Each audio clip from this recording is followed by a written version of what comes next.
Hello ladies and gentlemen, and welcome back to my channel for another Hot Toys Secret Base figure preview video. Once again, I want to say a huge thank you to Ryan Kirkwood before we begin, because without Ryan, this series literally wouldn't be possible. He went out in person and took all of these amazing pictures, so show Ryan some love down in the comments below.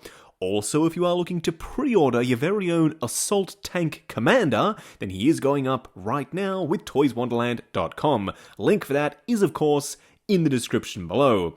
And yes, today is finally the day. For some reason, Hot Toys decided, hey, let's go ahead and do that Assault Tank Commander. You know the one from Rogue One that we never actually decided to make back in the day when the film was at its peak popularity. I don't know why they're doing it now. Maybe because some of the pieces, including the helmet, are going to be released with the transport trooper from The Mandalorian. I guess it makes sense. Now, as good a time as any, we may as well get them out there. A ton of people have been asking for them, but now that they've actually been put up for pre-order, I'd be interested to see how many people actually go ahead and pre-order this guy, because without the actual hover assault tank, what is he going to do? He's just going to be standing there, kind of like the patrol trooper that not a lot of people decided to get, and honestly, I don't think he's really that rare or hard to find now. Then again, this may be like the mud trooper from Solo, that after a certain time, people decide, hey, we actually do want that, and they try and pick him up. Who knows, but I do think this guy won't be selling as well as some people might have thought, even though everyone was asking for him. Everyone who was a fan of Rogue One, at least, they wanted to get this guy because we'd seen him at a bunch of conventions. We did get an image of him on a cardboard backdrop that came with the Toy Fair exclusive version of the Stormtrooper, the one with the white pauldron, the Jedha Patrol figure. There was an image in the background with these guys on it. People were thinking, hey, they must be coming. And yeah, I guess y'all were right. Here he finally is. Now, where do I sit with this?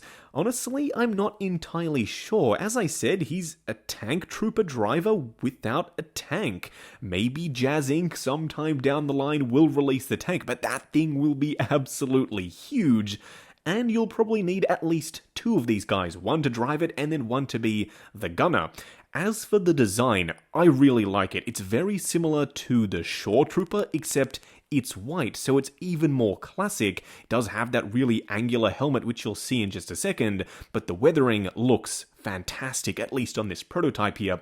The pants are looking extremely clean, but I wouldn't be surprised when it gets released if they get a little bit more dirtied up, a little bit grimy and greasy and nasty. It would just make sense. But as for the armor, you can see a bunch of different washes and passes with this oil stain effect, and then the weathering printed over the top. It looks fantastic. It looks dirty and grimy, just like we'd expect from a trooper that's been running around on Jedha and then piloting a few tanks here and there. It's a really interesting, awesome design, and as I said, it brings a lot of stuff from the Shore Trooper, which a lot of people do love. Then it introduced this really awesome angular helmet, and a lot of people love that as well. The white is a subtle off-white. It's not super stark, and I really like that as well. It just shows a little bit of age on the trooper himself. One of the other benefits with this guy is he should be able to pose. Not that a lot of people will have him in action poses. I'm sure I personally will try and get him into one, just because those pants are a little bit more loose-fitting. Unlike the Rogue One Stormtroopers, who were a little bit challenging to pose because of their unnecessary fat suits. They were padded out a lot, whereas this guy is wearing some nice loose pants. And the torso is also underneath the armor, covered in fabric, so he should be able to pose if that's something you'd like to do. Now, in the background of the images for this guy, we of course saw the Rogue One Stormtroopers. If you just think, hey, they're, there because they're part of the Rogue One line, so is this guy, then that makes perfect sense. But I personally think that we will be getting some new, just regular, basic, glossy white Stormtroopers, the Rogue One versions, but they'll be rebranded as Mandalorian Stormtroopers. It's been a while since we got just a regular, clean Stormtrooper, except for the Return of the Jedi one, but that's quite a different design. It has a lot of weirdness that I personally don't really connect with. All power to the people who really like that design, but I personally don't. So I do believe we will be getting some just new, classic, basic white Stormtroopers branded as a Mandalorian version. I mean, it just makes sense. That's exactly how they looked like in The Mandalorian, and I wouldn't be surprised if the Empire does play a big role in the Book of Boba Fett, Mandalorian Season 3, and going forward with other shows as well. So it'd be good for Hot Toys to give collectors who potentially only just recently started collecting figures to have an opportunity to go ahead and get some nice, classic, basic white Stormtroopers in a design that's pretty much universally loved, very reminiscent of A New Hope, but slightly improved. You can see this guy comes with an E11, it makes sense, it's the Rogue One design with the flashlight on the front, no complaints there from me.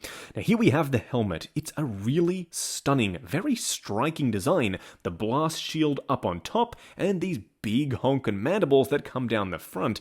There's something very alien about it, but I love the way it looks. I loved it in the Transport Trooper, and I love it here as well. I'm kind of glad that we are getting this guy, even though I had my ramblings at the start. I'm still glad that we are getting variety in our troopers. A lot of people are saying, hey, we're getting far too many troopers, but let me just pose this question. If they were clone troopers, would you be saying the same thing? I don't know why these unique designs for the Imperials are getting less love than the clone troopers. It's quite surprising to me, but nevertheless, we all have our favorites. It makes sense to you, I'm sure. Now, in terms of the paint applications, it looks stunning. There's dirt and grime collected in the crevices, and it does have this overall weathering pass over the top, this sort of spackling effect that Hot Toys are known for. It's dirty, it's grimy, it looks fantastic. I wouldn't be surprised if the paint applications, when this guy eventually does come out, are uniform across the line. They use this Tampo-style painting to print the weathering and the battle damage over the top. Some people were thinking they were all hand-painted. They aren't, unfortunately, so that means, yes, if you do get multiples, they will look identical, but that's fine with me. I'm sure people will have their problems with it, but we'll have to wait and see when they eventually come out in probably 2022 to 2023. I personally will probably only be picking up one of these guys, unless, of course, we do get the tank to put him in, then I'll up it to 2, but for me, 1 is more than enough. It's an interesting design, yes, but it doesn't really play a pivotal role in the media, such as the Transport Trooper. We actually had Bill Burr's character Mayfield and Din Djarin wearing those outfits, therefore it warrants picking up 2, in my personal opinion. Let me know what you think of this guy, and also if you do want to pre-order him, he is going up right now with toyswonderland.com. Link for that is of course in the description below. Like, comment and subscribe, and we'll catch you in the next video.